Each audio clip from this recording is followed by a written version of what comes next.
Retrouvez les incorrectibles avec terredefrance.fr, la nouvelle marque solidaire et patriote.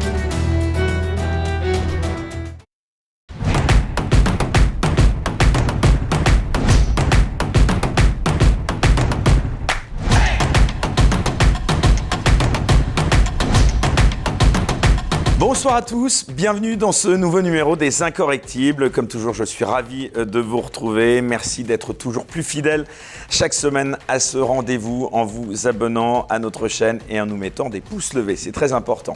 Alors, notre invité ce dimanche soir est ancien colonel de l'armée suisse et ex-membre du service de renseignement stratégique suisse. Il a notamment travaillé comme chef de la lutte contre la prolifération des armes légères et contre les mines, notamment en Ukraine, auprès de l'OTAN. C'était entre 2013 et 2017. Et il a signé il y a peu un ouvrage particulièrement remarqué intitulé « Poutine, maître du jeu ». C'est aux éditions Max Milo. Alors, vous l'avez compris, nous allons beaucoup parler de la guerre en Ukraine dans cette émission et assurément de manière incorrectible, sans tabou, avec cet invité. Jacques Beau, bonsoir. Bonsoir. Merci donc d'avoir accepté cette invitation. C'est un plaisir de vous recevoir ici pour parler donc de ce dernier livre. En effet, nous avons ici pris le parti de recevoir toutes les sensibilités sur cette guerre en Ukraine pour éclairer ceux qui nous regardent de tous les points de vue et non pas seulement de celui très conformiste de chaînes comme BFM TV ou d'émissions comme C'est dans l'air ou C'est à vous, dont vous vous moquez largement dans ce livre, Jacques Beau. J'invite d'ailleurs tous ceux qui nous regardent à le lire pour, encore une fois, se faire leur propre avis sur ce conflit en Ukraine qui occupe l'actualité depuis plusieurs mois déjà. Mais le premier sujet sur lequel j'ai d'abord envie de vous interroger, de m'attarder avec vous, Jacques Beau, et moi, celui du fond de cette guerre sur lequel nous allons largement revenir dans les minutes suivantes de cette émission, mais plutôt justement sur celui de son traitement médiatique, notamment en France. Globalement, quel regard vous portez, Jacques Beau, sur la façon dont les médias dits mainstream traitent ce conflit en Ukraine ? Alors, c'est assez intéressant. Merci pour cette question qui est presque une question un peu à la fois piège et à la fois facile à répondre. Elle est un peu piège parce qu'elle conduit à être presque automatiquement très critique à l'égard des médias, et en particulier dans les médias francophones. Pas seulement en France, mais également en Belgique, en Suisse. Les médias francophones ont traité cette crise de manière extrêmement partiale, beaucoup plus partiale que dans d'autres pays. Par exemple, les médias anglo-saxons. Moi, d'ailleurs, mon livre, ceux qui lisent mon livre, vous verrez qu'il est plus basé sur les médias anglo-saxons que sur des médias francophones. Et je me moque des médias francophones à partir des médias anglo-saxons. Dans mon livre, d'ailleurs, je précise que je n'ai aucune source russe. Toutes les sources sont occidentales, ukrainiennes ou de l'opposition russe. Donc je n'ai pas de sources qui viennent de Russie. Et je l'ai fait à dessein pour montrer précisément la partialité du traitement médiatique de ce conflit. Et aux États-Unis, où on a, même dans les médias mainstream, on a une plus grande, j'allais dire, pluralité de réflexion sur la guerre. Et on voit d'ailleurs que dans les derniers événements qu'il y a eu, un peu critiques à l'égard de l'Ukraine, eh bien, ils viennent du Washington Post, ils viennent du New York Times, qui sont réputés être très anti-russes. Alors dans les médias francophones, on a gardé un point de vue très idéologue, très figé, très russophobe, extrêmement russophobe même, pourrait-on dire, au point que les médias, je surveille évidemment les médias, moi je vis en Belgique, je suis donc les médias belges, français par la force des choses, mais également suisses, et je constate que les médias mainstream, en particulier les médias d'État, la RTBF en Belgique, la RTS en Suisse, et puis les France 1, 2 et compagnie sur la France, sont finalement les relais de la propagande ukrainienne. Et alors, ce qui est troublant dans cette affaire, c'est qu'on sait, et tout le monde le dit d'ailleurs, que dans un conflit, chacune des parties essaie de tirer la couverture de son côté, et on sait que les deux parties vont donner une image de la situation qui leur est évidemment la plus favorable possible. Donc ça veut dire que des deux côtés, on peut s'attendre à ce qu'il y ait de la propagande, ou de la désinformation, ce qui n'est pas nécessairement la même chose d'ailleurs. Or, systématiquement, dans les médias francophones, c'est la version ukrainienne qui apparaît. Et le problème de ça, et la raison pour laquelle j'ai voulu écrire ce livre, et ce qui m'a révolté, ça n'est pas tellement qu'on soit anti-russe, mais c'est qu'en donnant une image focalisée sur l'Ukraine, on a finalement contribué à induire l'Ukraine en erreur. On a conforté les erreurs de l'Ukraine. C'est-à-dire qu'on a, si vous voulez, encouragé des stratégies qui aujourd'hui d'ailleurs s'avèrent fausses, enfin erronées. On voit depuis plusieurs semaines que l'armée ukrainienne est en difficulté. Et elle n'est pas en difficulté simplement parce que l'armée russe est plus forte. D'ailleurs, au point de vue des chiffres, et c'est pas mes chiffres, sont les chiffres ukrainiens, les forces, j'allais dire coalisées russes, c'est-à-dire la Russie et les républiques Donbass, avaient une infériorité de 3 à 1 ou de 1 à 3 par rapport à l'Ukraine. Donc si vous voulez, les Ukrainiens sont 3 fois plus forts numériquement que les Russes. Et pourtant, c'est eux qui perdent. Et la raison pour laquelle ils perdent, c'est pas que leurs soldats sont moins braves, ça n'est pas que leurs matériels sont moins bons, ils étaient à peu près équivalents au début de la guerre, c'est que les stratégies sont mauvaises. Et pourquoi les stratégies sont mauvaises ? En tout cas, elles durent plus longtemps que prévu, cette opération spéciale. Elles ne durent pas plus longtemps que prévu, puisque qu'est-ce qui était prévu ? Vous voyez ? Là, ça commence déjà. C'est-à-dire qu'au début, on a dit Poutine veut une guerre éclair et s'emparer de l'Ukraine. Poutine veut s'emparer de l'Ukraine dans une guerre éclair. Mais il n'a jamais dit ça. Il n'a jamais dit qu'il voulait le faire rapidement. Il n'a jamais dit qu'il voulait s'emparer de l'Ukraine. Après, on a dit il veut s'emparer de Kiev en 2 jours. Il n'a jamais dit qu'il voulait s'emparer de Kiev, et a fortiori en 2 jours. On a dit il fallait qu'il ait une victoire le 9 mai. Mais il n'a jamais dit ça non plus.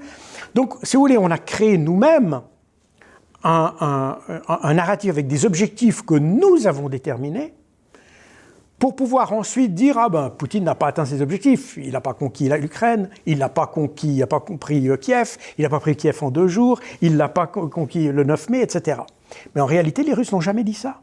Ils ont simplement dit, et je répète ce que Vladimir Poutine avait dit le 24 février, démilitariser et dénazifier la menace sur le Donbass. Voilà.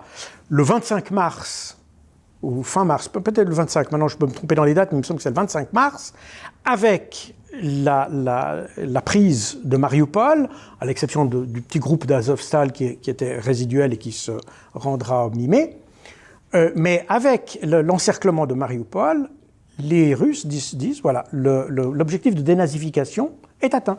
Et ils le retirent, ils disent officiellement, on retire cet objectif.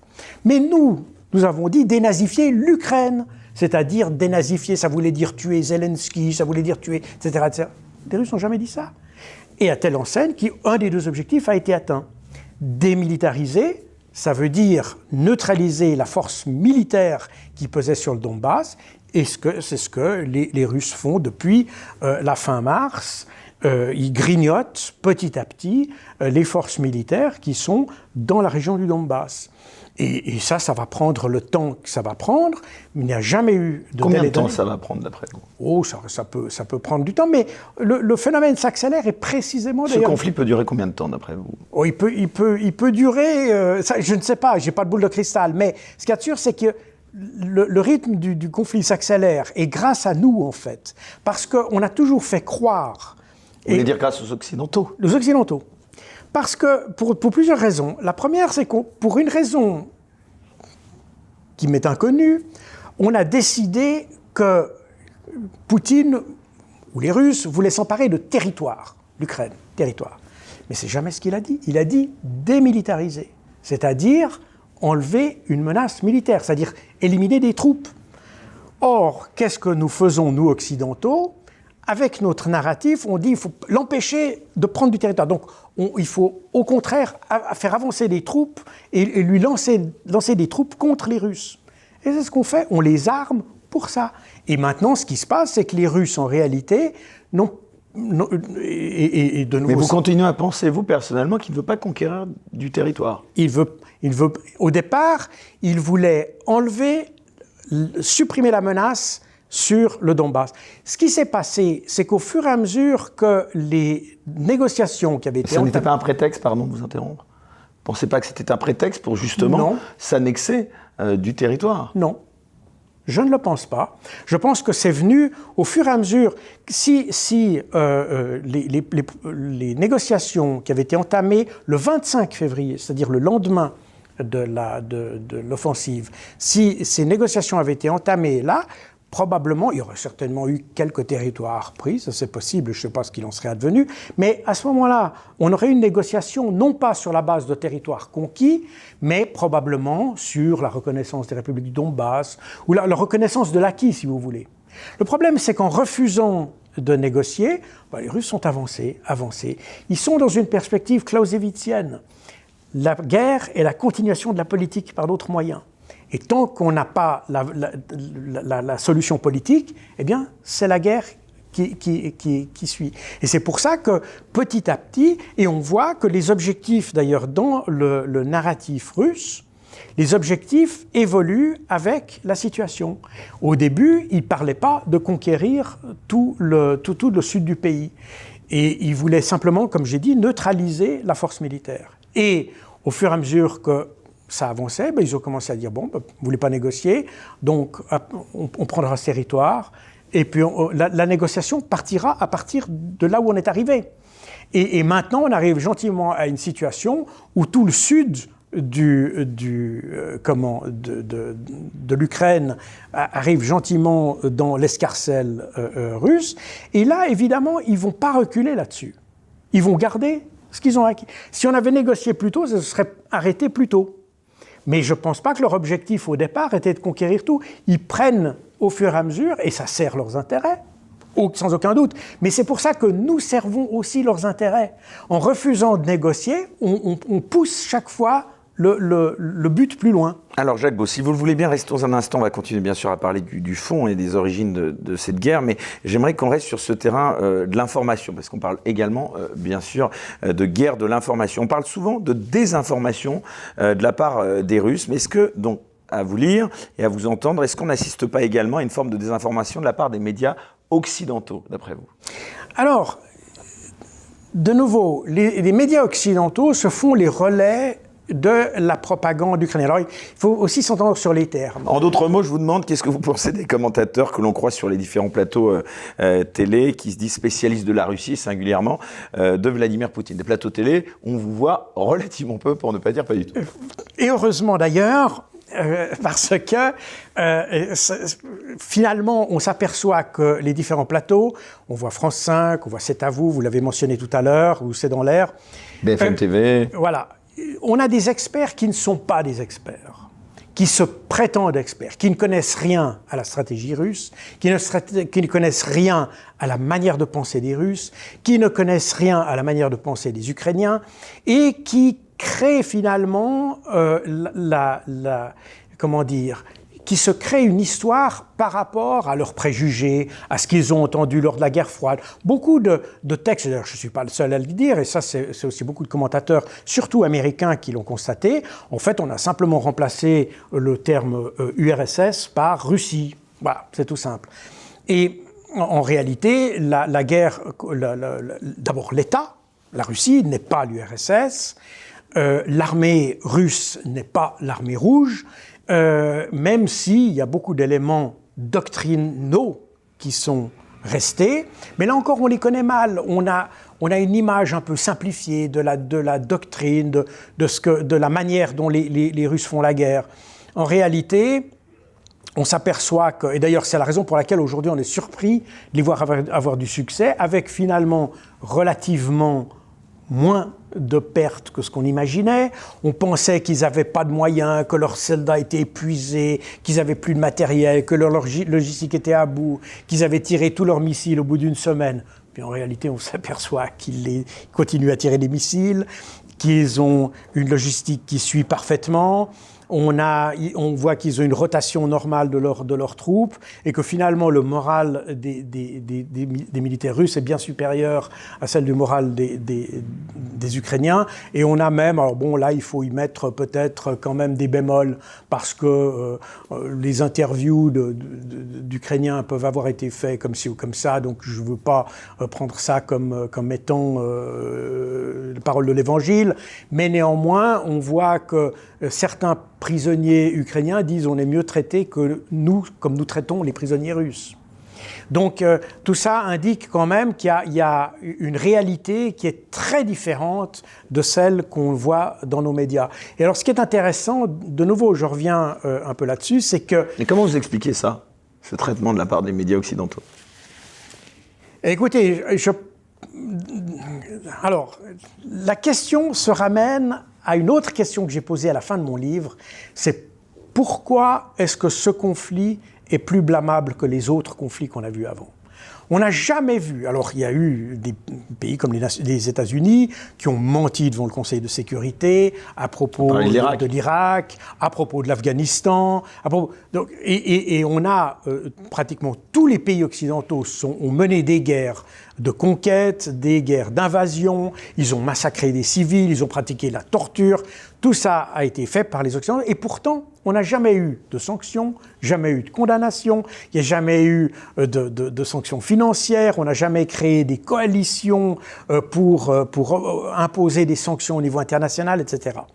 Donc là, on le fait sur la Russie. Et je pense que ce qui se passe actuellement avec la Russie, c'est que d'abord ça sert manifestement à un objectif qui n'est non pas européen, mais qui est américain, qui a été énoncé depuis très longtemps d'ailleurs, qu'on a retrouvé dans des écrits stratégiques et doctrinaux américains, enfin très longtemps, 2019, hein, on a des écrits qui décrivent exactement la situation qu'on a aujourd'hui à propos de la Russie, avec l'objectif d'isoler la Russie. Donc tout ça est dirigé pour cette stratégie américaine. Et pour que ce soit cohérent, il faut que ce soit supporté par un narratif.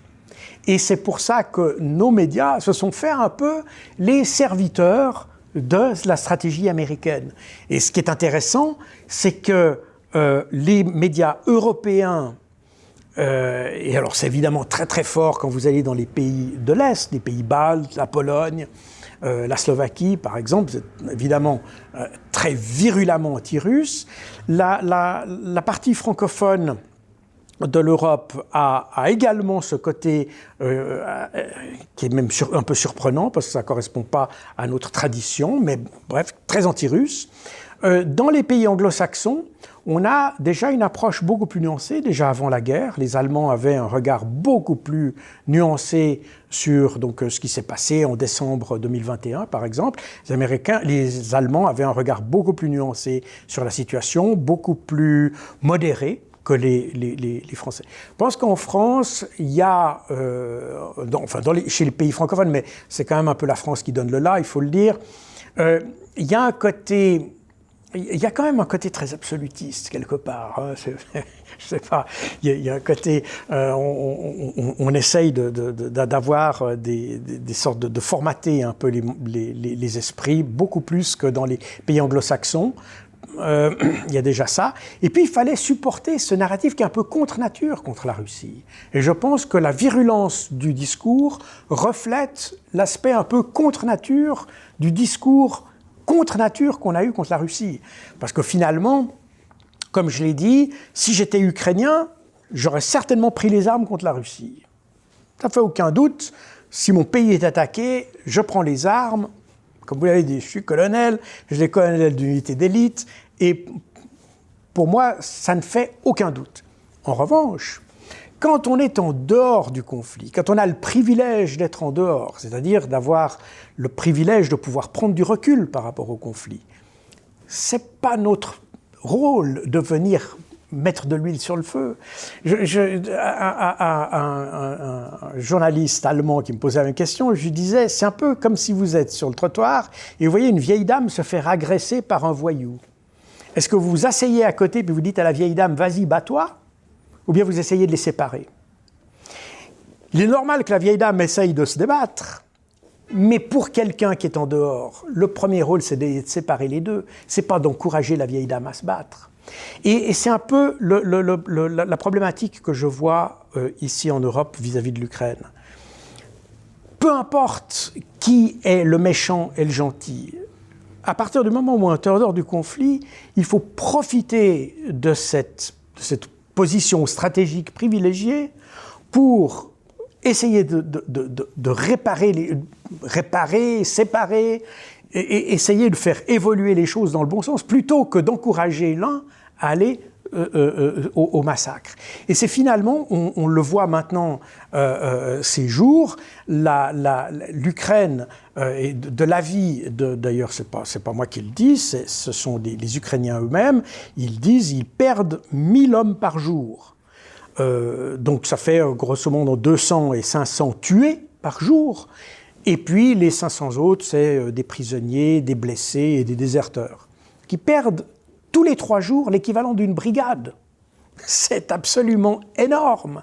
Et ça veut dire que les Ukrainiens sont en train de perdre la fine fleur de leur société, parce que finalement, c'est en principe les jeunes qui vont au combat. Et c'est sur eux que devrait reposer la reconstruction de l'Ukraine.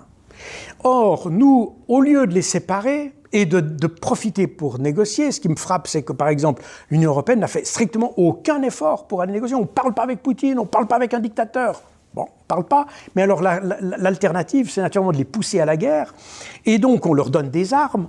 Je rappelle que quand il y a eu le 25 février, donc au lendemain de l'offensive russe, Zelensky a proposé des négociations à la Russie. Et la Russie a dit « Ok, on commence des négociations ». 2 jours plus tard, l'Union européenne arrive et dit « Non, vous ne négociez pas, on vous donne 450 millions d'euros d'armes. Il faut vous battre ». La même chose s'est produite fin mars. Zelensky a fait une proposition assez audacieuse, il faut dire, aux Russes. Les Russes ont dit « Ah, ça nous intéresse, on est prêt à discuter là-dessus ». 2 jours plus tard, de nouveau 2 jours plus tard, l'Union européenne arrive et dit « Non, on vous donne un deuxième package de 500 millions d'euros d'armes ». Et Boris Johnson est venu en plus là-dessus et a dit à Zelensky que s'il ne retirait pas sa proposition, on ne l'aiderait plus. Donc, on voit que les Occidentaux ont tout fait pour envenimer la situation, pour pousser l'Ukraine à se battre. Alors, qui est quelqu'un qui a été l'initiateur? On pourrait d'ailleurs en discuter, mais admettons. Mais ce qu'il y a de sûr, c'est que nous n'avons rien fait pour apaiser les choses, et au contraire, on a poussé l'Ukraine à finalement se détruire. Et c'est pas pour rien que le président du Mexique a dit récemment, en commentant la politique américaine, c'était à l'occasion, je crois, de la réunion des pays, de l'organisation des pays américains, le président mexicain a dit la politique américaine, c'est en fait, nous fournissons les armes et vous fournissez les cadavres. Et c'est effectivement ce qu'on fait. Donc ça, c'est ce qui a cette observation-là qui m'a poussé à écrire le livre Alors, on le rappelle, donc, Poutine, maître du jeu, aux éditions Max Milléo. Donc, c'est écrit par vous, Jacques Beau. Alors, c'est intéressant parce que, en effet, par vos propos, qui, on peut le dire, en tout cas, ont une tonalité un peu, si ce n'est beaucoup différente de ce qu'on entend sur les plateaux de télévision et les médias mainstream. On voit et on entend que vous êtes, d'ailleurs c'est le cas aussi pour nous, assez régulièrement ici aux Incorrectibles, régulièrement traité de complotiste, de conspirationniste et j'en passe. Est-ce que ces qualificatifs, ces attaques, ça vous touche? Alors, ça, au début, je me suis posé la question, Que pensez-vous de cette attaque de conspirationnistes? Alors d'abord, c'est factuellement faux. Ça commence par là. Je ne soutiens je souligne aucune théorie conspirationniste, quelle qu'elle soit. Je les ai même combattues. Et d'ailleurs, mon livre « Gouverné par les fake news » est un livre qui... C'est votre livre précédent. Mon livre précédent, qui est dirigé contre les fake news et contre le conspirationnisme. Et le conspirationnisme, c'est en fait la propension qu'ont certaines personnes à voir des complots partout. Donc ils reconstruisent des histoires, ils reconstruisent des narratifs à partir d'événements qu'ils ont sélectionnés pour créer une histoire. Et c'est ce qu'on a, par exemple, au propos du 11 septembre. Alors, on voit un immeuble qui s'écroule, on voit un avion comme ça, on voit un type qui a mis tant de millions ici, etc. Donc là, on n'est pas là-dedans. On n'est pas du tout là-dedans. Pas du tout là-dedans. Donc, on ne reconstitue pas des histoires, on se base sur des faits. Et les faits sont toujours, comme je l'ai dit, c'est même pas les faits. C'était la même chose d'ailleurs avec mon livre Gouverné par les fake news. Il n'y a pas de faits qui viennent de Syrie, de Russie et d'ailleurs. Au contraire, c'est toutes des informations qui viennent soit de l'opposition, soit des médias occidentaux. Et pas d'autres forces étrangères. Pas d'autres forces étrangères. Et c'est délibéré parce que le but, c'est de montrer les contradictions de nos propres narratifs. C'est de montrer que nous, d'ailleurs, assez curieusement, ceux qui m'ont traité de conspirationniste sont en fait des gens qui sont payés par l'étranger, et qui ont même des réseaux. Vous visez des gens en particulier? Je parle des organisations Conspiracy Watch en particulier. C'est une organisation qui a des liens avec le gouvernement britannique, par exemple. Donc ça veut dire que c'est des gens qui créent un narratif au profit de quelqu'un. Ils ne sont pas totalement indépendants. Et donc on a comme ça, si vous voulez, à la limite, ils créent un bon conspirationnisme pour pouvoir dénoncer le mauvais conspirationnisme des autres. Alors, à partir de là, ce qui s'est passé, c'est qu'entre-temps, il y a eu aussi la crise du coronavirus. Et je me suis aperçu que pendant cette crise, il y a eu une perte de confiance dans les autorités, d'une manière générale, à tort ou à raison d'ailleurs, et qu'en définitive, le terme conspirationniste a changé un peu de signification. Du coup, le conspirationnisme, pour beaucoup de gens, c'est non plus le fait d'être pour des théories... D'ailleurs, les théories du complot, c'est quoi? Ça recouvre pas grand-chose. C'est pas une façon de discréditer toute opposition un peu sérieuse. Alors maintenant, c'est devenu comme ça. Maintenant, c'est devenu comme ça. C'est pour discréditer. Et justement ça, avec le coronavirus, on a traité de conspirationnistes tous ceux qui étaient pour l'hydroxychloroquine, etc. Moi, je n'ai pas de religion là-dessus. Je ne suis pas médecin et je serais bien en peine de prendre position sur cette question. En revanche, je constate qu'au lieu d'argumenter sur des éléments médicaux, on dit tout de suite « c'est un conspirationniste ». Point barre. Et ça, en fait, ça ferme la discussion. Et d'ailleurs, les gens qui m'ont accusé de conspirationnisme, c'est des gens qui n'ont jamais voulu de débat sur le fond. Ils ont même refusé les droits de réponse, d'ailleurs, que j'avais demandé. Donc, en gros, c'est des gens qui ne veulent pas discuter sur le fond. Conspirationnisme est effectivement... Le conspirationnisme, c'est une manière de discréditer quelqu'un qui n'a pas la parole qui va dans le sens de la marche. Et ça me semble particulièrement dangereux et particulièrement dans des situations comme l'Ukraine où le discours mainstream conduit à une erreur. Pas que vous pensiez que la Terre soit plate ou pas. Alors déjà, est-ce que c'est du conspirationnisme ou pas? Bon. Mais enfin, selon certains, c'est du conspirationnisme. Et même, en admettant même qu'on croit que la Terre soit dirigée par des lézards, moi, personnellement, je pense pas que c'est vrai, mais je vois pas tellement en quoi c'est dérangeant de penser que des gens pensent que les lézards nous dirigent, après tout. Donc, le terme conspirationniste recouvre des notions finalement très floues, des définitions d'ailleurs que ceux qui m'ont accusé de conspirationnisme n'ont pas de définition. Ils utilisent simplement ça pour dire simplement on ne veut plus l'entendre. C'est tout, c'est uniquement ça. Et il n'y a aucune discussion de fond. Et avec l'Ukraine, le fait de ne pas avoir de discussion de fond sur les vrais problèmes, eh bien, nous amène à aller dans le futur vers de mauvaises décisions. De nouveau, la Terre est plate, qu'elle soit plate ou pas, c'est du passé, elle est ce qu'elle est. Mais pour l'Ukraine, il y a un demain, il y a un après-demain. Et le fait, n'est-ce pas, la manière dont vous jugez une crise détermine la manière dont vous la résolvez. Si vous la jugez mal ou faussement, eh bien, vous la résolverez faussement. Et c'est exactement ce qui se passe maintenant. Et on le voit aussi avec les sanctions, où on s'aperçoit que les sanctions qu'on prend contre la Russie, eh bien, elles ont été mal pensées, à tel point que quand on fait un embargo sur le pétrole, eh bien, on s'aperçoit que le pétrole russe était finalement utile, donc on va en demander au Venezuela, qui aussi est sous embargo, ou l'Iran, qui est aussi sous embargo. Donc on est un peu pris au piège de nos propres politiques. Ça veut dire que ces politiques ont été mal ficelées, mal pensées, mal articulées. On a voulu simplement prendre des mesures un peu comme ça au jour le jour, sans penser à ce qui pourrait se passer demain. Problème, quand c'est des sanctions, la Russie finalement s'en sort très bien, c'est son affaire. Moi, je suis inquiet justement par rapport à l'Ukraine, parce qu'on voit qu'on pousse l'Ukraine à aller dans la fausse direction. L'Ukraine aurait depuis longtemps dû suivre ce que voulait faire Zelensky, c'est-à-dire discuter. C'est nous qui l'avons empêché, par notre rhétorique, à aller parler, à négocier. Que ce soit bien ou pas négocier avec un dictateur, chacun pourra juger ça, mais finalement, c'est aux Ukrainiens de déterminer ça, pas à nous.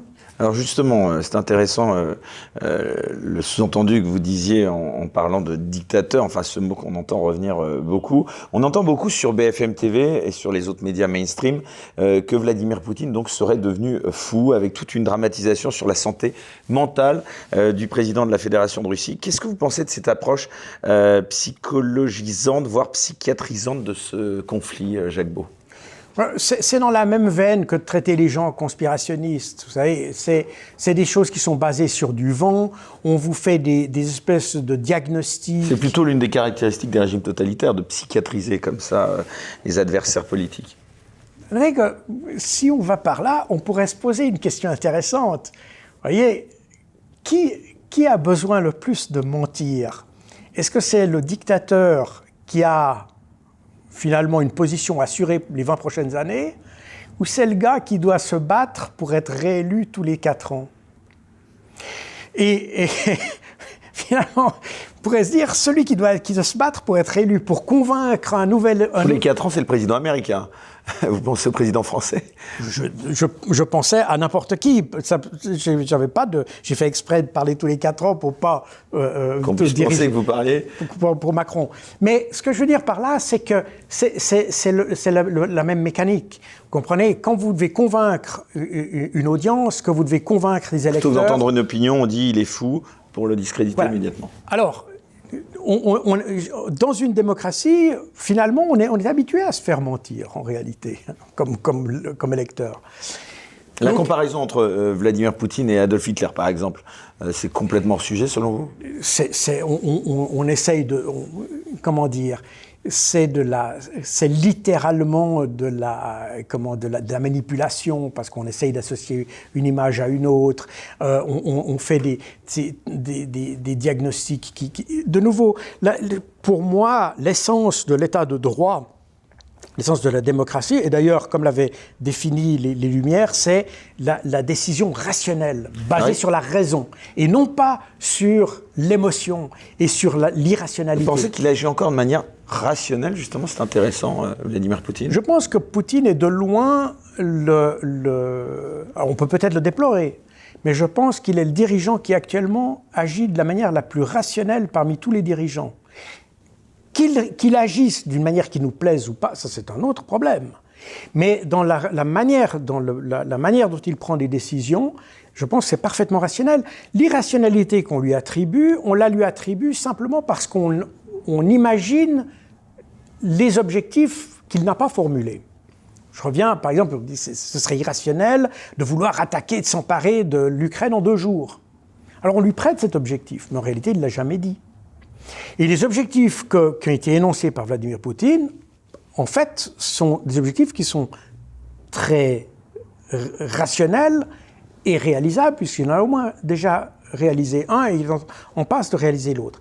Donc, l'irrationalité qu'on lui attribue vient du fait qu'on lui attribue des comportements qu'on imagine de lui. Et c'est là où ça ne joue pas. Je ne sais pas si c'est un dictateur ou pas, je ne sais pas s'il est méchant ou gentil, et en définitive, ce n'est pas ce qui m'intéresse. Ce qui m'intéresse, c'est de comprendre ce qu'il fait et d'être en mesure, comme ancien du renseignement stratégique, le but d'un officier de renseignement stratégique, il renseigne un décideur stratégique en vue d'une politique. Donc le but, c'est de lui donner l'image la plus précise des choses. Et pour moi, quand je vois ce qu'on raconte, ou ce que croient, parce qu'on ne sait pas ce qu'on raconte, mais on sait ce que croient nos politiciens, eh bien on voit qu'ils ont une image qui, à mon avis, est totalement fausse de la réalité. Et c'est la raison pour laquelle les décisions qu'ils prennent tombent à plat. Et que les décisions qu'on a prises contre la Russie se retournent contre nous parce qu'elles ont été basées sur des prémices ou des préjugés faux. On pensait que l'économie russe était faible, on la comparait, si vous regardez encore les émissions de C'est dans l'air de 2021, on compare à plusieurs reprises l'économie russe à celle de l'Italie, par exemple.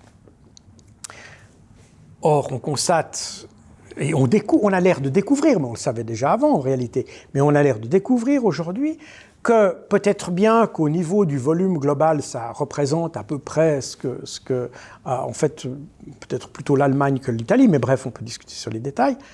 Mais surtout, c'est que l'Italie a une économie qui est considérablement endettée et qui est donc extrêmement vulnérable, alors que l'économie russe est une économie qui n'est pas du tout endettée. C'est ce qui fait sa robustesse. Donc quand vous prenez des sanctions contre un pays qui n'a pas de dette, donc qui n'a pas de vulnérabilité par rapport à l'extérieur, eh bien, il ne se passe pas grand-chose. Et je ne dis pas qu'il ne se passe rien du tout, certainement que les sanctions ont une petite efficacité, mais on est très loin de ce que nous disait Bruno Le Maire, qui voyait un effondrement de l'économie. Et c'est plutôt notre économie qui, elle, ne se porte pas bien. Du coup, c'est plutôt notre économie qui se porte pas bien, parce qu'on pensait qu'en fermant le robinet du gaz, eh bien, Poutine allait se dire « Ah ben flûte, les Européens n'achètent plus de gaz, qu'est-ce que je vais faire avec mon gaz ?» Et puis, c'est presque enfantin, alors que le gaz, tout le monde en a besoin, donc il a suffi de fermer un robinet puis d'en ouvrir un autre, et Poutine reçoit d'ailleurs aujourd'hui, il reçoit à peu près 2 ou 3 fois plus que ce qu'il aurait gagné si on n'avait pas fermé les robinets en Europe. Donc c'est une absurdité. On dit on est dépendant de la Russie. En fait, on n'est pas dépendant de la Russie, on est dépendant de l'énergie. C'est quelque chose de très différent et on le constate aujourd'hui parce que quand on va fermer les robinets de pétrole, d'huile, etc., de gaz russe, eh bien, il faudra quand même l'acheter quelque part. Et on va être dépendant d'un marché qui, lui, est beaucoup plus sauvage que la Russie. Donc, on va payer beaucoup plus cher et on le verra dans nos factures d'électricité ces prochains mois. Donc, on voit que la manière dont nous jugeons la situation nous fait prendre des décisions qui sont erronées et nous pousse dans de mauvaises solutions. Et c'est ce qu'on a aujourd'hui. Et c'est ce contre quoi je lutte. Et on a fait, c'était la même chose, mon livre sur les gouverné par les fake news parle également, par exemple, de l'Afghanistan. C'est la même chose. On a pris le problème du faux côté. Résultat des courses, pendant 20 ans, l'OTAN a été en Afghanistan et l'année passée, au mois d'août, eh bien, les talibans sont revenus comme 20 ans auparavant. Simplement, entre-temps, on a ruiné une économie, on a tué des dizaines de milliers, centaines de milliers de personnes, mais on n'a rien changé. Donc, pas tout simplement parce qu'on a apprécié au départ le problème faussement. Même chose en Irak, même chose en Syrie, même chose en Libye, même chose au Niger, même chose au Mali. On n'est pas capable de juger une situation en se mettant dans les chaussures de l'adversaire, en quelque sorte, et de regarder la réalité telle qu'elle est. On veut toujours voir la réalité telle qu'on voudrait qu'elle soit. On vous dit aujourd'hui, la Russie est faible, leur armée est au bout, ils n'ont pas de logistique, etc. quand on regarde la réalité, on s'aperçoit que c'est plutôt le cas de l'armée ukrainienne. Et qu'en réalité, on a créé de faux espoirs en Ukraine, alors qu'en réalité, on aurait dû leur dire dès le départ, écoutez les gars, il faut essayer de calmer le jeu, on va essayer de trouver une solution diplomatique, on va essayer de trouver une solution. Et d'ailleurs, exactement ce que disait Henry Kissinger. Et je pense que c'est simplement la voie du bon sens. Et on voit aujourd'hui, beaucoup plus qu'en France d'ailleurs, dans les médias anglo-saxons, on a une rhétorique qui va beaucoup plus dans le sens de Kissinger, qui dit maintenant, les gars, on est en train de gaspiller. Vous pensez que si Donald Trump avait été au pouvoir en ce moment, cette guerre, elle aurait eu lieu? Je ne sais pas, c'est difficile à dire parce que Trump était un idiot. Mais il avait l'avantage d'avoir une sorte d'intelligence animale, quelque part. Il n'y a pas eu un seul conflit mondial pendant son... Non, effectivement, parce que c'est pour ça que je parle d'intelligence un peu animale. C'est quelqu'un qui a un sens inné des gens et qui a un sens du business. C'est un homme d'affaires, c'est pas un guerrier. Et pour lui, un problème, il a toujours une solution que l'on peut négocier. Et ça, c'est un avantage que n'a pas du tout Biden, qui est un idéologue, et qui est entouré d'idéologues. Anthony Blinken, typiquement, ces idéologues extrêmement rigides, on pourrait dire presque psychorigides. D'ailleurs, Blinken, incidemment, est originaire d'Ukraine. Donc il y a quelque chose qui est assez intéressant là-dedans. Peut-être que les psychologues pourront faire des études intéressantes, mais on a une énorme rigidité, et même pas en faveur de l'Ukraine, mais contre la Russie. Parce qu'en réalité, c'est plus une guerre contre la Russie que pour l'Ukraine qu'on fait. Et d'ailleurs, de nouveau, c'est pas moi qui le dis, c'est même Joe Biden qui a dit. En fait, ce qu'on fait, c'est se battre contre la Russie. Et l'Ukraine, et c'est ça aussi qui me choque dans toute cette affaire, indépendamment de ce qui se passe dans le terrain, c'est dans notre approche du problème, on n'a absolument pas pris en considération ce que souhaitaient les Ukrainiens. On leur a pratiquement imposé ce qu'ils devaient souhaiter et on a imposé notre manière de voir de façon à pousser l'Ukraine dans la direction que nous voulions, c'est-à-dire affaiblir la Russie. Parce que, comme je l'ai dit précédemment, on a une stratégie qui a d'ailleurs été écrite. Elle a été écrite par un think tank, le think tank du Pentagone, qui est le RAND Corporation, qui est un organisme qui a été créé à la fin de la Deuxième Guerre mondiale pour réfléchir à la stratégie nucléaire, à l'époque, la stratégie nucléaire américaine. Et depuis, ce think tank est resté, c'est le principal centre de réflexion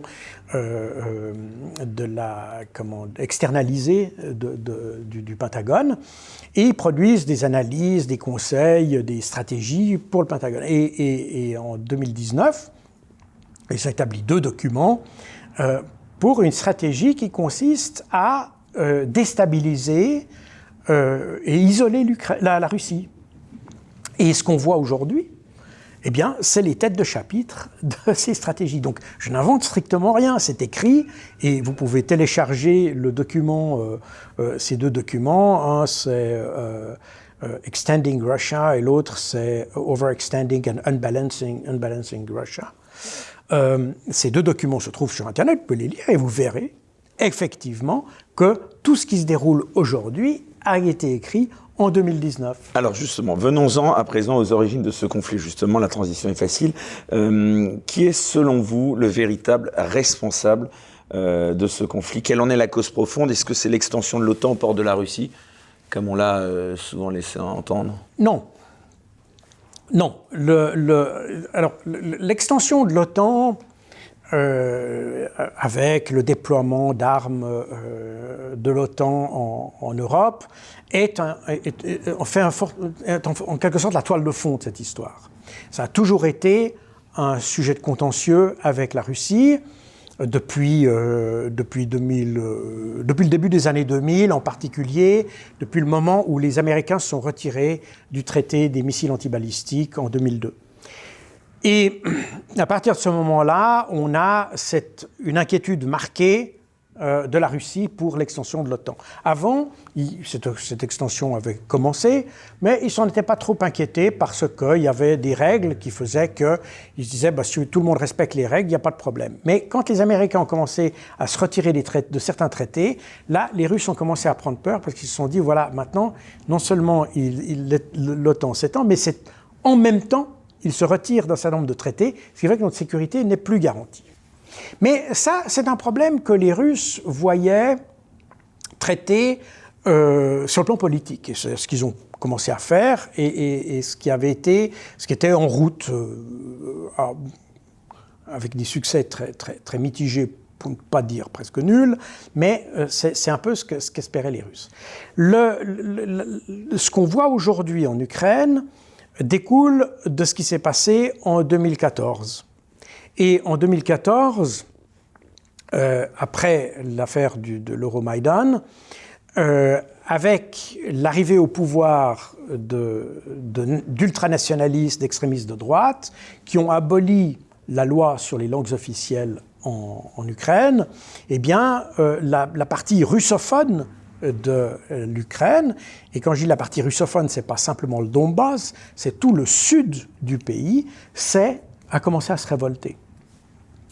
La Crimée, qui était, je le rappelle parce que souvent les historiens l'oublient ou font exprès de l'oublier, la Crimée avait été indépendante avant l'Ukraine, donc par référendum pendant l'Union soviétique. À l'époque de l'Union soviétique, la Crimée avait fait un référendum en janvier 1991 pour être détachée de Kiev et rattachée à Moscou. L'Ukraine a été indépendante 11 mois plus tard, en décembre 1991, juste avant que l'Union soviétique se dissolve à la fin décembre 1991. Ce qui fait qu'en 1991, lorsque l'Ukraine est devenue indépendante, la Crimée n'était plus dépendante de Kiev, mais dépendante de Moscou. Et dans les années qui ont suivi, donc l'URSS n'existait plus, et le gouvernement de Kiev n'a plus voulu accepter la décision qui avait été prise à l'époque de l'URSS et a annexé, finalement, ça a été en 1995, l'Ukraine a annexé la Crimée, en réalité. Donc en 2014, lorsqu'il y a eu cette loi sur les langues qui a fait réagir violemment la communauté russophone, la Crimée s'est dit, c'est l'occasion pour nous de reprendre nos droits et de provoquer, de reprendre le pouvoir en quelque sorte et de demander notre attachement à la Russie comme nous l'avions avant l'indépendance de l'Ukraine, juste avant l'indépendance de l'Ukraine. Et c'est ce qui s'est passé pour la Crimée. Donc voilà, ça c'est l'affaire de la Crimée. Pour le sud, tout le reste du sud de l'Ukraine, il y a eu des révoltes un peu partout, à Odessa, à Kherson, dans toutes les grandes villes. Et ces révoltes ont été matées et elles ont, si vous voulez, le noyau dur, l'équivalent du village gaulois, ça a été le Donbass qui est resté. Et les combats ont été très durs, si durs qu'en août 2014, il y a eu une première défaite, vraiment une grosse défaite des forces ukrainiennes, ce qui a conduit à la signature d'un premier accord qui s'appelait les accords de Minsk, qu'on appelait plus tard Minsk I.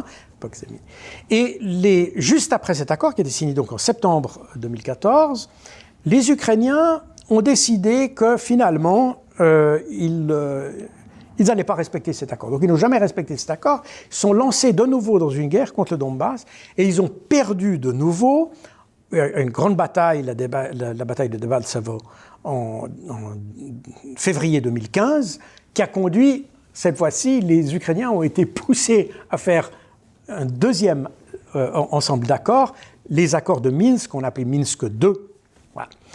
Ces accords, et ça c'est important, les accords prévoyaient que la situation des minorités linguistiques dans l'Ukraine devait être résolue de manière interne à l'Ukraine.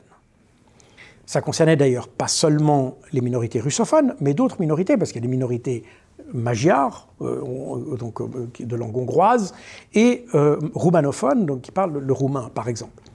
Et l'idée, c'était que le gouvernement de Kiev mette en place un système, et c'est peut-être pas un hasard complet si dans les premières négociations sur ces accords, on avait des diplomates suisses qui avaient sans doute en tête l'exemple suisse, c'est-à-dire d'avoir un système qui donne dans chaque région de l'Ukraine, qui accorde des spécificités linguistiques, si vous voulez. Et les accords de Minsk ne prévoyaient pas de séparation du Donbass, ni que la Russie, quoi que ce soit. C'était une autonomie des républiques du Donbass dans le cadre de l'Ukraine. Et donc, il devait y avoir un dialogue entre les autorités des républiques du Donbass et Kiev. Alors, ce qui est intéressant, c'est qu'il y a quelques jours, on a eu la publication d'une conversation téléphonique entre Emmanuel Macron et Poutine, qui a été retranscrite dans je ne sais plus quel magazine, peut-être ça pourrait être le Figaro, mais je peux me tromper, où on voit cette conversation. Et dans cette conversation, Emmanuel Macron dit à Poutine « on s'en fout des propositions des républiques ». Il parlait des accords de Minsk. Il dit « on s'en fout des propositions des républiques ». Ce qui prouve que Emmanuel Macron n'avait tout simplement pas lu les accords de Minsk. Parce que dans les accords de Minsk, il est précisément écrit que c'est le dialogue entre les républiques et Kiev qui devait amener une solution. Et les républiques ne souhaitaient ni l'indépendance, ni la séparation de l'Ukraine, mais une solution d'autonomie à l'intérieur de l'Ukraine. Or, si vous regardez vos médias, depuis 2014, encore aujourd'hui, on parle systématiquement des républiques séparatistes. Or, elles n'ont jamais été séparatistes. Elles étaient signataires des accords de Minsk qui prévoyaient une autonomie, donc autonomistes. Et vous voyez, c'est pour vous montrer que le narratif qu'on a fait a poussé les gens sur la fausse voie. Et probablement, le narratif, parler de séparatistes, etc., ça a poussé même des gens comme Macron, qui probablement n'a même jamais lu ces accords. Et pourtant, les accords de Minsk ont été faits donc entre les républiques du Donbass et le gouvernement de Kiev, avec des États garants. Et les États garants du côté des autonomistes, c'était la Russie, et du côté de Kiev, les États garants, c'était l'Allemagne et la France. Donc Macron était responsable d'inciter et d'encourager Kiev à mettre en œuvre ces accords. Or, il n'a pas rempli cette mission. En plus de ça, je rappelle que l'accord de Minsk II a fait l'objet d'une résolution du Conseil de sécurité des Nations Unies, approuvée donc par les 5 membres permanents du Conseil de sécurité, et comme vous le savez, la France en fait partie. Donc à 2 titres, la France était tenue de faire respecter ces accords, or elle ne l'a pas fait. Donc là, il y a une responsabilité de fond qui est essentielle parce que n'incitant pas l'Ukraine à remplir ses obligations contractuelles vis-à-vis des accords de Minsk, on a créé un pourrissement de la situation qui a conduit au 24 février de cette année. Donc si je vous résume, Jacques Beau, ce conflit il était prévisible et d'ailleurs dans votre livre vous remontez donc assez loin et vous faites donc exactement ce que vous dites de la genèse de ce conflit, les relations donc entre la Russie et l'Occident depuis l'avènement donc de Poutine à la tête de la Russie, c'est ça? Je vais même un peu avant parce qu'il faut comprendre que à la fin de la guerre froide, alors ça c'est intéressant aussi parce que le jour de la chute du mur... Alors on est peut-être l'un des derniers soubresauts de la guerre froide, c'est ça que vous voulez dire? Pardon? Oui, tout à fait, on est dans les derniers soubresauts de la guerre. Tout à fait. Les derniers jours, de l'effondrement du mur, j'étais à Washington, dans le bureau d'un conseiller de la sécurité nationale américain, et j'ai constaté que le gars n'avait absolument pas compris les implications qu'allaient avoir ces événements. Lui, il voyait toujours l'antagonisme russe, etc. Pour lui, la situation n'avait pas du tout changé. Et En fait, bon, comme on le sait maintenant, le monde a profondément changé à ce moment-là. Il a changé pas seulement par le fait que les blocs ont disparu, mais il a aussi changé de quelque chose que nous, Occidentaux, n'avons pas réellement perçu, c'est qu'on a eu l'impression d'avoir gagné cette guerre et que les Soviétiques l'avaient perdue. Or, en réalité, on n'a rien gagné du tout. Le système soviétique s'est effondré parce qu'il n'était tout simplement pas viable. Pour des raisons diverses, on ne veut pas entrer dans les détails ici. Il n'était pas viable et il s'est effondré de lui-même. On n'a pas eu besoin de faire quoi que ce soit. Donc, la gloire que nous avons retirée de la chute du communisme, en fait, on a pris une gloire qui ne nous était pas vraiment, qu'on ne méritait pas vraiment. Le problème, c'est que de cette gloire, on a tiré un sentiment de supériorité qui a fait qu'on a refusé, si vous voulez, le dialogue, un vrai dialogue avec la Russie. On a dit un peu vae victis, hein, mort ou vaincu. Et c'est ce qui s'est passé. Et j'ai été peu de temps après, parce que la Suisse à l'époque s'intéressait à l'adhésion au partenariat pour la paix, qui est, comme vous le savez, une extension de l'OTAN en quelque sorte. La Russie était aussi candidate d'ailleurs à ce partenariat. Et comme la Suisse est un pays neutre, on s'est interrogé sur la perception que pourrait avoir cette neutralité, cette adhésion par rapport à notre neutralité. Donc on est allé voir les principaux partenaires, on est allé voir les États-Unis, on est allé voir l'OTAN, on est allé voir l'Union européenne, on est allé voir la France, on est allé voir la Russie. On est allé voir la Russie. Et c'est à cette occasion, on était dans une toute petite délégation et on a rencontré le haut commandement des forces soviétiques, vraiment le top management. Et on a parlé de ces problèmes de neutralité, d'OTAN, etc. Et ça m'a frappé de voir combien les Russes voyaient la fin du communisme comme une opportunité pour démarrer quelque chose de nouveau. Ils étaient demandeurs de quelque chose. Pour eux, ils avaient été communistes, bon, ils étaient probablement nés là, puis bon, le système était communiste, et comme ça, on accepte le système comme il est. Mais pour eux, une fois que le communisme s'est effondré, ils ne l'ont pas vu comme étant... Ils l'ont perçu naturellement comme... avec une certaine... Comment dire, c'est quand même un échec, quelque part. Pas leur échec, mais un échec, l'échec du pays, en quelque sorte. Donc ils le ressentent un peu comme ça. C'est un peu comme quand vous avez la France ou la Suisse ou je ne sais pas quel pays perd un match de football. Ce n'est pas votre défaite, mais vous la ressentez un peu aussi. Et c'est un peu la même chose qui s'est passé, qu'on ressentait chez ces militaires. Ils n'étaient pas communistes, mais ils ressentaient quand même que ça a été un échec. Bref, ils n'ont pas pris comme un échec en pleurnichant, puis en se disant « ouais, ça n'aurait pas dû être comme ça, etc. » Non, ils se sont dit « c'est l'occasion de changer quelque chose, d'avoir une société nouvelle, d'aller vers quelque chose. » Et eux quand nous est arrivés avec notre préoccupation d'adhérer au partenariat pour la paix, eux nous ont dit « mais allez-y, parce que nous aussi, on s'intéresse à ça. » Et eux étaient même intéressés à entrer dans l'OTAN. Donc, ils pensaient que la fin des blocs allait permettre à l'Europe de se réunir avec l'idée d'une sécurité, non pas par la confrontation, comme ça avait été le cas pendant toute la guerre froide, mais une sécurité par la coopération, un peu sur le modèle de l'OSCE d'ailleurs, qui, à l'origine, est soviétique d'ailleurs. Mais pardon, Jacques Beau, plutôt qu'un soubresaut de la guerre froide, un dernier soubresaut de la guerre froide, est-ce que ce conflit ne pourrait pas paradoxalement annoncer de nouveaux conflits futurs à travers la redéfinition d'un nouvel antagonisme entre la civilisation orientale d'une part, représentée par la Chine, la Russie, et la civilisation occidentale, qui serait représentée par les États-Unis et l'Union européenne? Alors, je pense qu'en fait, on est un peu plus loin que ce problème-là. Je pense qu'actuellement, on est dans ce que certains ont appelé, mais c'est probablement pas complètement faux, d'appeler ça le piège de Thucydide. C'est-à-dire qu'on a eu une Amérique, des États-Unis, qui, en 1991, était face à un monde d'où la menace soviétique avait été éliminée, où il venait de vaincre l'armée irakienne, qui était réputée la deuxième plus importante du monde, etc., etc.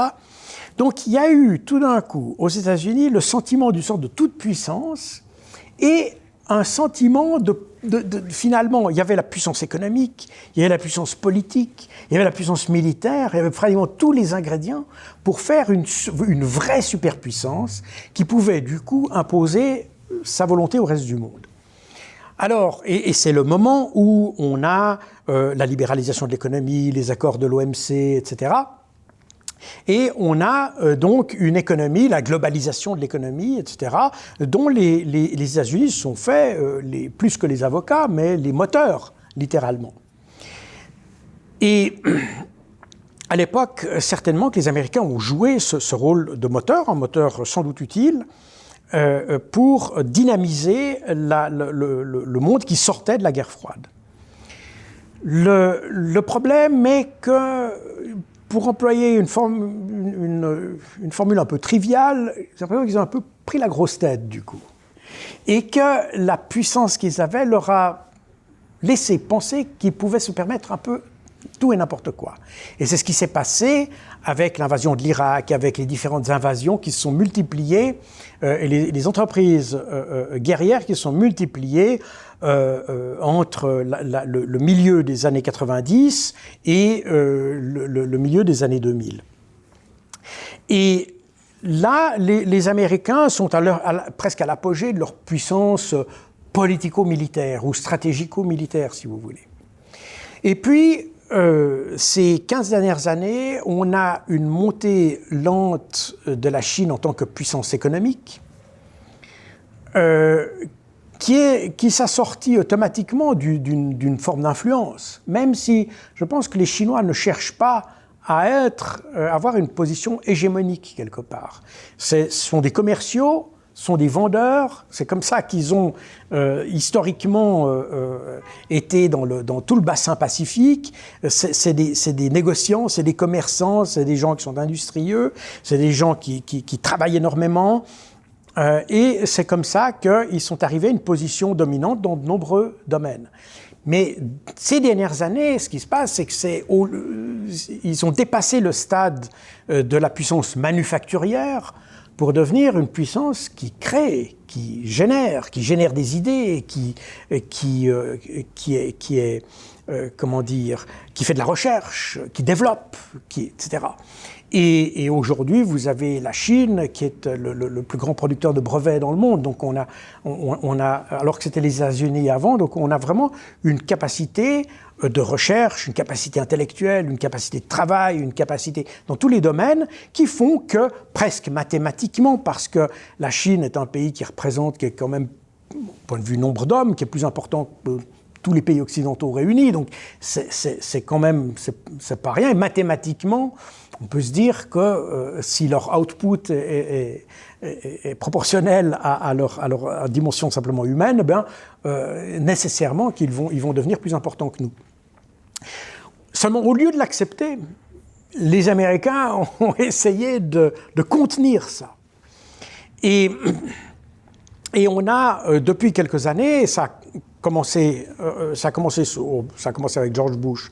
En réalité, ça s'est théorisé sous Obama, et ça s'est développé avec Donald Trump, cette idée qu'il ne fallait pas laisser la Chine se développer, que les États-Unis devaient conserver leur place de leader mondial. Et quand vous regardez... Pourquoi je vous ai demandé ça, c'est parce qu'on entend de plus en plus que la Chine, finalement, détiendrait les clés de ce conflit en Ukraine et pourrait un jour ou l'autre dire non à Vladimir Poutine. Est-ce que c'est la Chine ne dira pas non à Vladimir Poutine. Elle ne dira pas non à Vladimir Poutine. Déjà parce que, justement, en plaçant des sanctions pour essayer de contenir la Chine, on a appliqué, pas encore tout ce qu'on a appliqué à la Russie, mais on voudrait bien l'appliquer. Donc la Chine sait très bien qu'elle est la prochaine sur la liste. Enfin, elle a de l'influence sur Vladimir Poutine. Bien sûr qu'elle a certainement de l'influence. Mais est-ce qu'elle a envie de l'exercer? Probablement pas. Parce qu'elle sait, en s'antagonisant la Chine et la Russie, les États-Unis sont devenus l'antagoniste des deux. Et c'est d'ailleurs assez aberrant de point de vue intellectuel, penser que les Américains puissent se lancer de manière aussi primitive dans des politiques d'antagonisme avec deux puissances qui sont quand même assez importantes. Alors la Russie n'a certainement pas la même ambition que la Chine, mais la Chine a une ambition certainement commerciale. Elle a 1 milliard, presque 1,5 milliard de gens à nourrir, si j'ose dire. Donc ça veut dire qu'il y a une activité économique qui ne va pas s'interrompre. Elle va au contraire se développer. Ils ont voulu développer une classe moyenne et ils le font très bien. Donc, en mettant des sanctions contre les uns avec les autres, on les a réunis. La Chine ne tentera pas de combattre la Russie. Et d'ailleurs, ils l'ont répété à plusieurs reprises ces derniers mois, la Chine se tient aux côtés de la Russie, mais en même temps, la Chine veut profiter du fait qu'elle n'est pas dans le conflit, à l'inverse de l'Union européenne. C'est un peu, d'ailleurs on pourrait presque faire le parallèle, la Chine et la Russie, et l'Union européenne et l'Ukraine. La Chine, elle, ne donne pas des armes à la Russie. Au contraire, elle se propose pour faire de la médiation. Et d'ailleurs, significatif de voir que lorsque Zelensky a cherché des médiateurs pour les négociations à Istanbul, ou avant les négociations d'Istanbul, il s'est adressé à 3 pays. Israël, la Turquie et la Chine. Donc Zelensky ne voit pas la Chine comme un adversaire, alors que la Chine se tient plutôt du côté de la Russie. Et la Chine a eu l'habileté que l'Union européenne n'a pas eue, c'est d'avoir un allié, mais de rester avec suffisamment de distance pour pouvoir jouer, le cas échéant, un rôle de médiateur entre les partenaires. Et ils étaient prêts à ça. Et ça, c'est exactement la position de la Chine est celle que j'aurais souhaité, moi, voir de l'Union européenne. Se dire, OK, on a notre protégé, l'Ukraine, etc. Mais notre rôle, je reprends l'exemple du type qui est assis à côté de la vieille dame qui se bat, au lieu d'inciter la vieille dame à se battre, on va essayer de séparer les deux. On va aider notre protégé, en la séparant de l'autre et par la voie diplomatique. Sauf que là, l'Ukraine, c'est un peu moins que la vieille dame, enfin en termes d'âge, hein, parce que selon vous, la victoire de la Russie, elle est inéluctable, Jacques Beau, dans cette guerre en Ukraine ? Au point de vue militaire, écoutez, on peut jamais être catégorique dans les choses, mais je pense que depuis le départ, on savait que l'Ukraine n'avait pas beaucoup de chance. Mais est-ce que vous pensez, je pose la question différemment, que Vladimir Poutine est certain aujourd'hui d'atteindre les objectifs qu'il s'était fixés dans le cadre de cette, encore une fois, entre guillemets, opération spéciale ? Je pense. Alors, de nouveau, ces objectifs ont certainement évolué avec le temps, comme je l'ai dit, et alors, je ne suis pas dans sa tête, mais je pense qu'il a l'habileté d'abord de rester discret sur ses objectifs, ce qui fait que nous fantasmons sur les objectifs, mais lui garde des objectifs qu'il peut ajuster à sa volonté. C'est déjà, tactiquement parlant, c'est déjà plus intelligent que ce qu'on fait. Mais en plus de ça, je ne pense pas qu'il ait des objectifs... il ne veut pas reconquérir l'Ukraine. Je ne pense pas que ce soit ça. Il va certainement mettre à profit les gains opératifs qu'il a fait pour plusieurs choses. D'abord,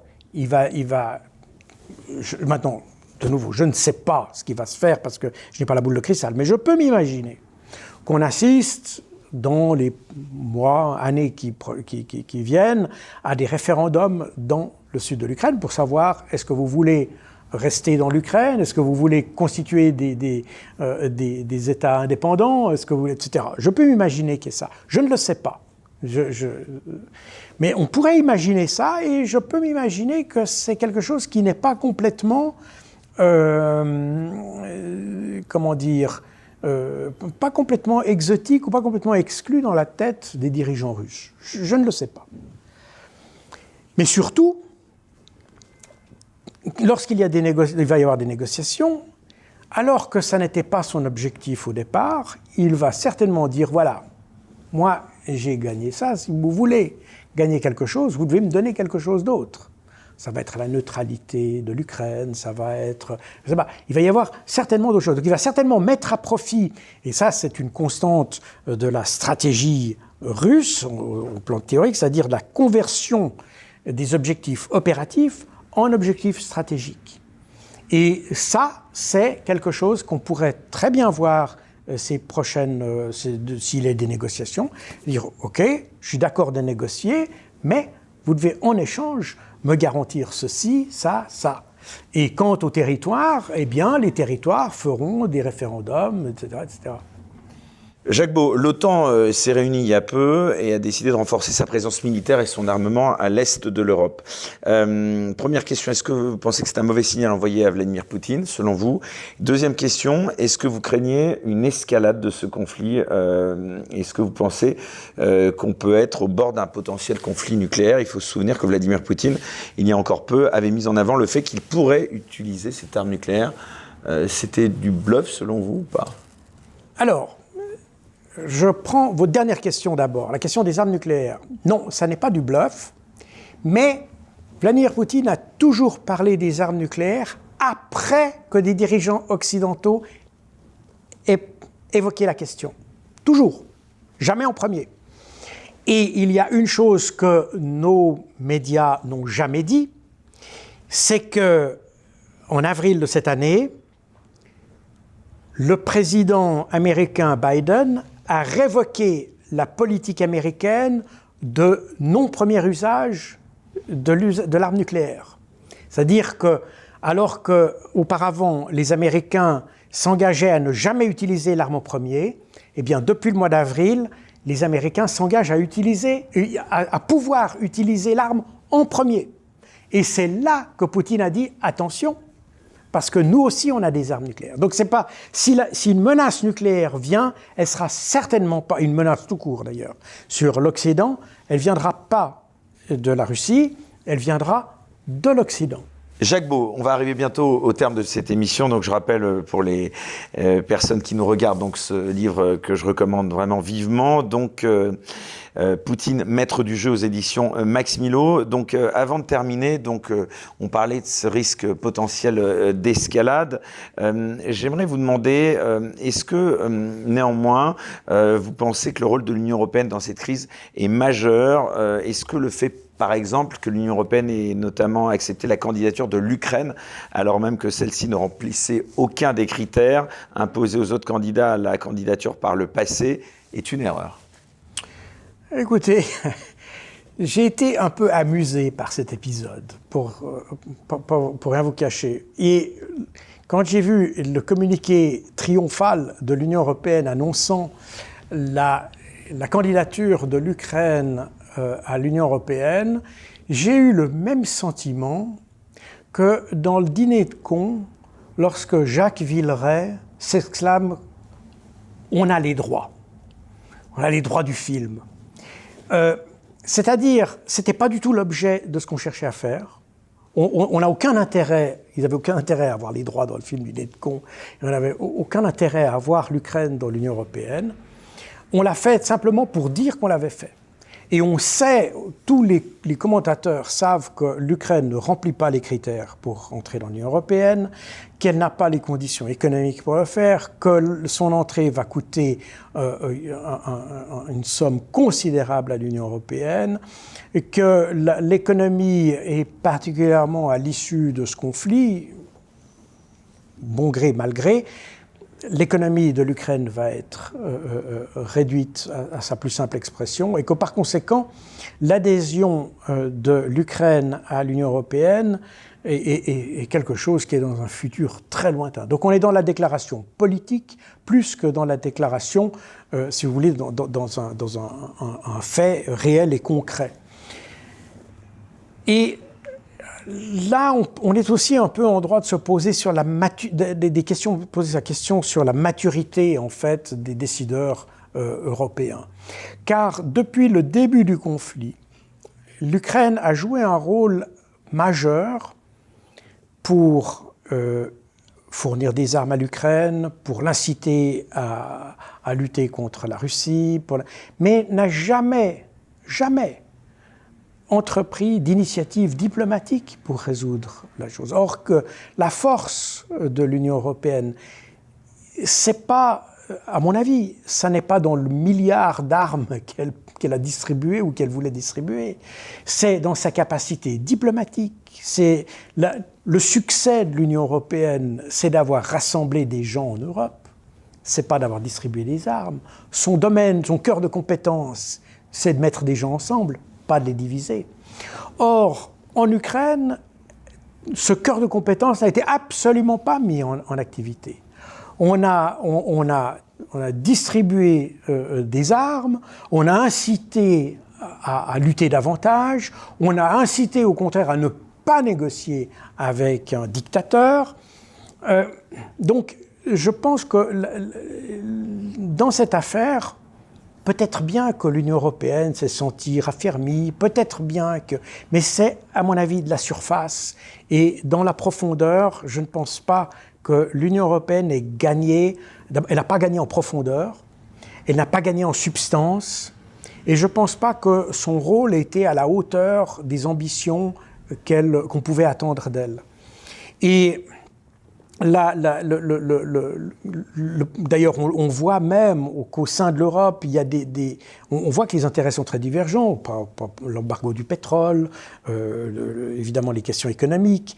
Il y a certains pays il y a des pays comme, disons, le Portugal, par exemple, qui ne vont pas beaucoup souffrir des ruptures de relations avec la Russie. En revanche, des pays comme la Hongrie vont souffrir davantage, la Moldavie, la Roumanie, etc.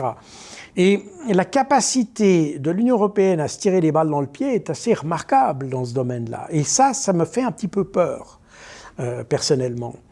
En plus du fait que, quand on a beaucoup parlé des minorités russophones en Ukraine, mais on oublie de parler des minorités hongroises, des minorités roumaines, qui ont fait l'objet d'exactions ces 10 dernières années, en Ukraine, et que le gouvernement hongrois et le gouvernement roumain ont fait de multiples protestations auprès des Nations Unies, auprès du Conseil de l'Europe, pour discipliner l'Ukraine, si vous voulez. L'Ukraine est dominée, pas politiquement, mais par l'influence de groupes ultranationalistes qui s'en sont pris à toutes les minorités.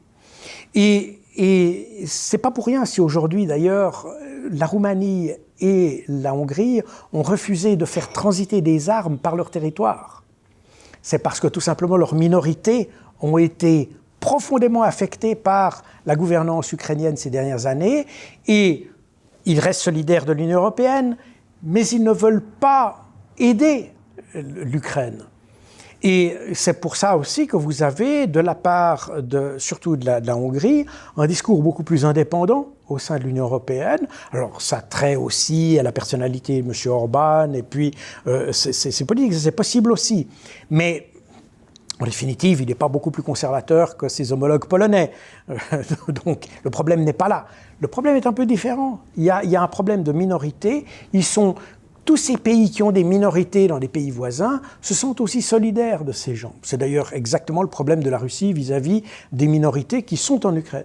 Donc cette solidarité, elle s'exprime aussi par un mécontentement à l'égard de l'Ukraine. Alors, ils n'aiment pas les Russes, bon, d'accord, ils veulent avoir une politique solidaire de l'Union européenne contre la Russie, d'accord, mais jusqu'à un certain point seulement. Et ça, l'Union européenne n'a jamais su le gérer en réalité. L'Union européenne n'a jamais su gérer cette problématique-là. Et aujourd'hui, d'ailleurs, certains ont pensé à l'occasion des bruits, des rumeurs qui ont circulé d'une éventuelle présence militaire polonaise en Ukraine, que d'autres pays auraient pu tout d'un coup envoyer leurs troupes en Ukraine. C'est-à-dire qu'en réalité, alors c'était probablement des rumeurs, je ne sais pas ce que c'était. Mais ce qui est intéressant là-dedans, c'est qu'on voit qu'il y a une potentielle instabilité de ça, qui est due simplement aux pays européens eux-mêmes qui n'ont pas su gérer la situation en Ukraine depuis plus de 10 ans. Alors ça a explosé parce que la minorité est plus importante aussi, parce que les retombées politiques, etc., étaient plus importantes du côté Est, c'est-à-dire de la côté russophone. Mais d'un autre côté, il y a une absence totale de gestion de ces problèmes. Et on revient à ce que je disais précédemment. L'Union européenne n'a pas su prendre ses distances en tant qu'organisation internationale par rapport à un conflit. Elle est devenue partie au conflit. Elle devait jouer le rôle d'arbitre et elle est sur le terrain comme un autre joueur. Et c'est ça qui ne va pas. Eh bien, en tout cas, merci pour ces dernières précisions. Juste une dernière question que je ne peux pas m'empêcher de vous poser. Qu'est-ce que vous avez pensé du rôle d'Emmanuel Macron durant cette crise? Il a tout de même été en première ligne et il a souvent modéré les velléités guerrières de certains occidentaux, en appelant notamment à, je cite, ne pas humilier la Russie. Vous lui reconnaissez ça, au moins? Alors, moi, je vais vous répondre comme les Ukrainiens vous répondraient. Et les Ukrainiens ont inventé un verbe qui s'appelle macroniti, qui pourrait se traduire par macroner. Et macroner se définit par faire croire qu'on fait beaucoup de choses, ne rien faire et le dire à tout le monde. Eh bien, ce sera le mot de la fin. En tout cas, merci beaucoup, Jacques Beau, d'avoir accepté cette invitation dans Les Incorrectibles. Je rappelle donc le nom de cet ouvrage que je recommande vivement, donc Poutine, maître du jeu, aux éditions Max Milo. Merci d'avoir consacré ce temps à nous expliquer en détail votre analyse, cette autre vision qu'on entend assez peu dans les médias traditionnels. Merci à tous de nous avoir suivis. On se retrouve très prochainement dans un nouveau numéro des Incorrectibles. Merci à notre partenaire Terre de France pour sa fidélité. Et je ne cesse de le dire, surtout restez incorrectibles. Très bonne fin de soirée.